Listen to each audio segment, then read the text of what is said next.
The Republican Majority Whip, Tom Emmer, calls for illegal Somali fraudsters to be deported. This is finally reaching a breaking point where prosecutions are going to happen, and it's going to be easy because we're all behind him. Republican Party is unified by this. Welcome to Doug in Exile. This is where the happy patriots are. I'm calling my allies. Is anybody out there? Let me know in the chat that you still care. Exile ain't bad if you're here with me. Liberty loves company. Why do I keep holding on? We believe in right and wrong. It comes down to who you trust. The world needs the world, still needs us.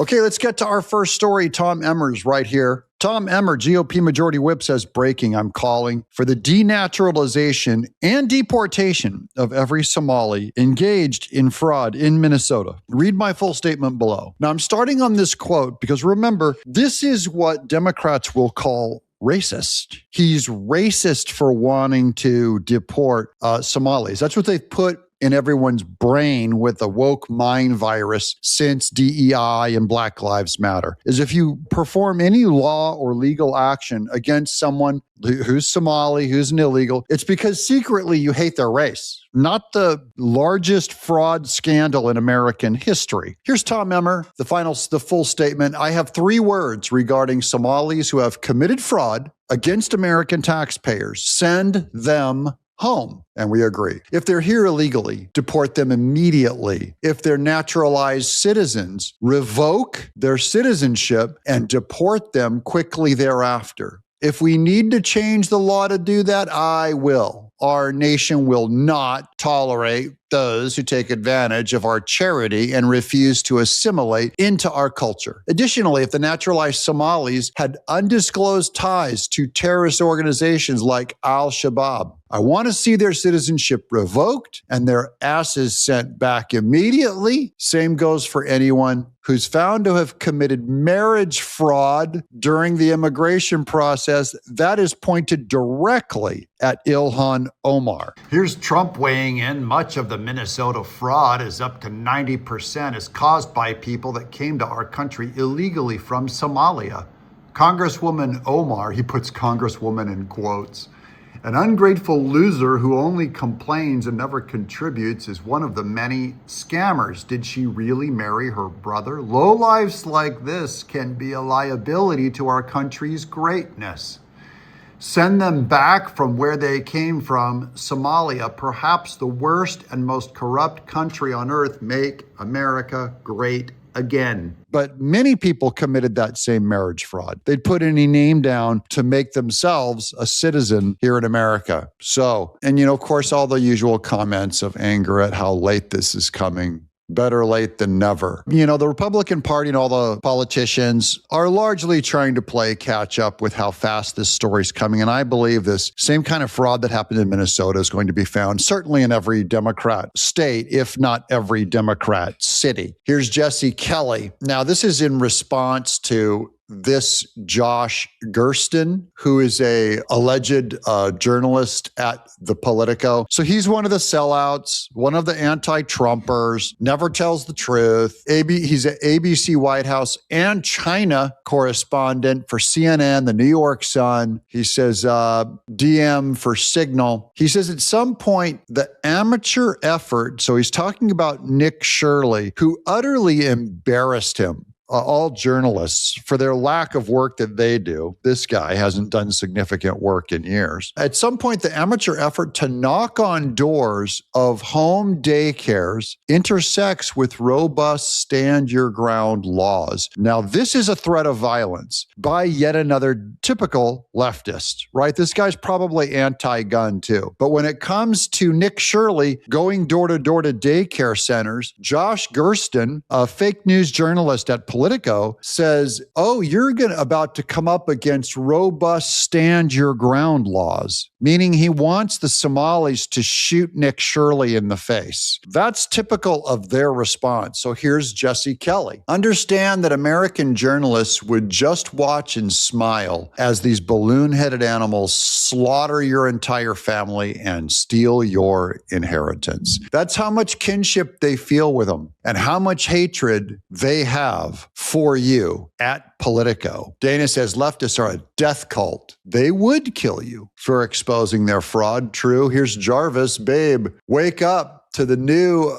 entry on the It's Not Happening meme just dropped. So this is the kind of the cycle. First, they start with it's a right-wing conspiracy down here in the corner. Then they go, it might be happening. Then they go, it is happening and it's good. And they go, it's not happening again, before going back to its right-wing conspiracy. He added a new section. Maybe we can kill the people noticing it. There's Josh Gersten at Politico. But wait, Mulling Hemingway from The Federalist, she's one of our favorites. She and Sean Davis. She says, actually, number one, stand your ground does not permit the murder of door knockers. So whatever he's suggesting, she's going easy on the murder there, Politico journalist. She goes, also, Minnesota is not a stand your ground state. So even his joke was misinformed and typically wrong because he's from Politico. Number three, in no world should Somali fraudsters be encouraged to murder tax-paying U.S. citizens for doing the journalism that well-funded reporters refuse to do, like all of the reporters at Politico, like Josh Gerstein. What a complete fraud. Next up, this is my favorite comment too. I love David Burge. I follow at Iowa Hawk, 20 years, almost 20 years. Journalism is about covering important stories with a pillow until they stop moving. This is from 2014. This resurfaced. David Burge. Back when he spoke a lot more against journalism. Now he just posts pictures of hot rods because he's just done. But yeah, they suffocate the stories is their main thing. Here's Elon Musk with more of what journalism will not report. This is according to the Smithsonian Institute. Yes, you read that right. In the 2020s, evil characteristics of whiteness. This is a real post about white culture from the Smithsonian Institute in the United States. White dominant culture and whiteness. And this shows the things that are bad about us. Rugged individualism. The individual is the primary unit. Self-reliance, independence, and autonomy. Individuals assumed would be in control of their environment. Emphasis on the scientific method. Here's another one up here. Family structure. The nuclear family. Father, mother, 2.3 children is the ideal social unit, is white culture. Man, my honky culture sounds just awesome. It sounds like the coolest thing ever. They have notes on history, the Protestant work ethic. And so getting back to Elon Musk,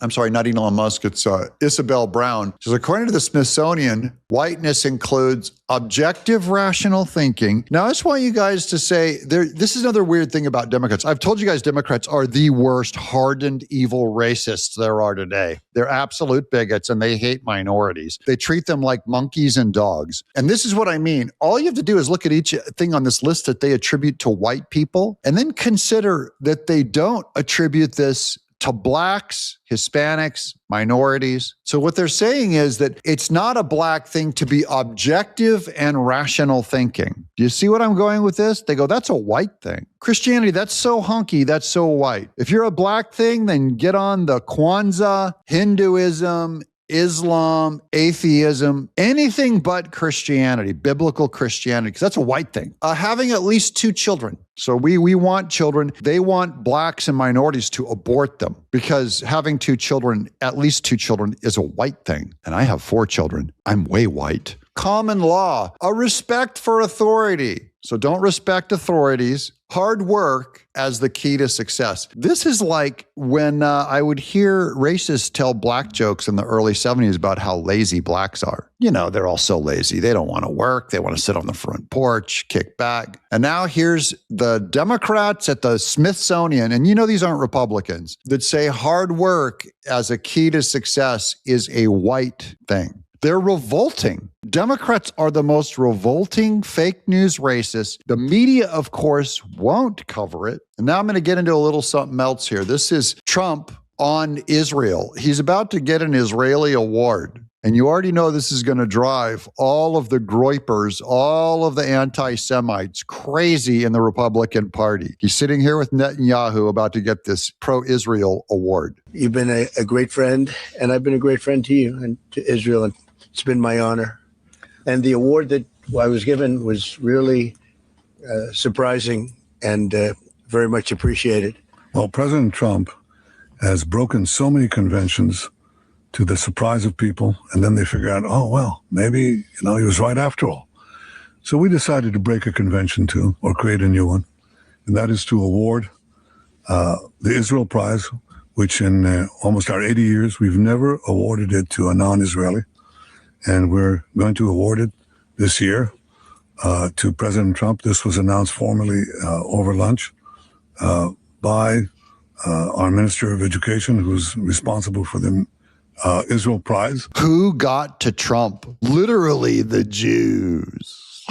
All the anti-Semites are going to go like, look at Netanyahu even gave him an award. They're influencing Trump. They got him. It's the Mossad. What do they have on Trump in those Epstein files that they're going to threaten to release? I read all the conspiracy theories, guys. I'll do it for you. You don't have to dirty yourself with those stupid lies. One thing that I always wonder is, there's so many, not so many, but there's these anti-Semites on the right in America going, the Jews got to Trump. I wonder if are there any Jews in Israel? Any anti-Americans? They're America haters. Are there any anti-Americans in Israel going like, the Americans got to Netanyahu. The white honky Christian Americans, they got to him. The secret Illuminati cabal in America that pulls the strings of the world are once again manipulating our guy into giving Trump an award. I wonder why we don't hear the reciprocal from the Jews. Because they don't have Candace Owens over there doing that dirty work. Here's Scott Jennings. This is in response to Trump getting that Jew award. Scott Jennings goes, modern Hitler really failing at being Hitler. It's Trump. He's Hitler. And Netanyahu, Israel, and the Jews are giving him like Jew of the Year award for the first time in their history. Yeah, Trump is being a very terrible Hitler. And Joe Biden and Barack Obama are two of the least liked guys in all of Israel for their policy. Here's Mike Davis back on the Somalis. The Somalia warlords and pirates fleecing America is the perfect example of today's Democrat Party. Democrat politicians illegally allow a key constituency to rob our governments. Democrat politicians get more money and power, and the Marxist overlords use this to destroy America. So that's the plan, literally. Here's more on what we started with. The new House GOP Majority Whip, Minnesota Congressman Tom Emmer, calls for Somalis who committed fraud to be denaturalized and deported. We should not tolerate fraud and the left of billions of our tax dollars. Let's go. Here's Bill Ackman. He's one of the big tech Elon Musk billionaires. He says, this seems like a straightforward idea. We should also seize their assets here and abroad. True. Who thinks this is a bad idea? And what's your argument against it? If any of you think this is a bad idea, I'd love to hear it, because I don't think anyone in my audience thinks it's a bad idea to deport Somalis. If you think it's a good idea, let me know in the chat below. Let me know that you support the idea of deporting these Somali fraudsters. I'm Doug, in exile.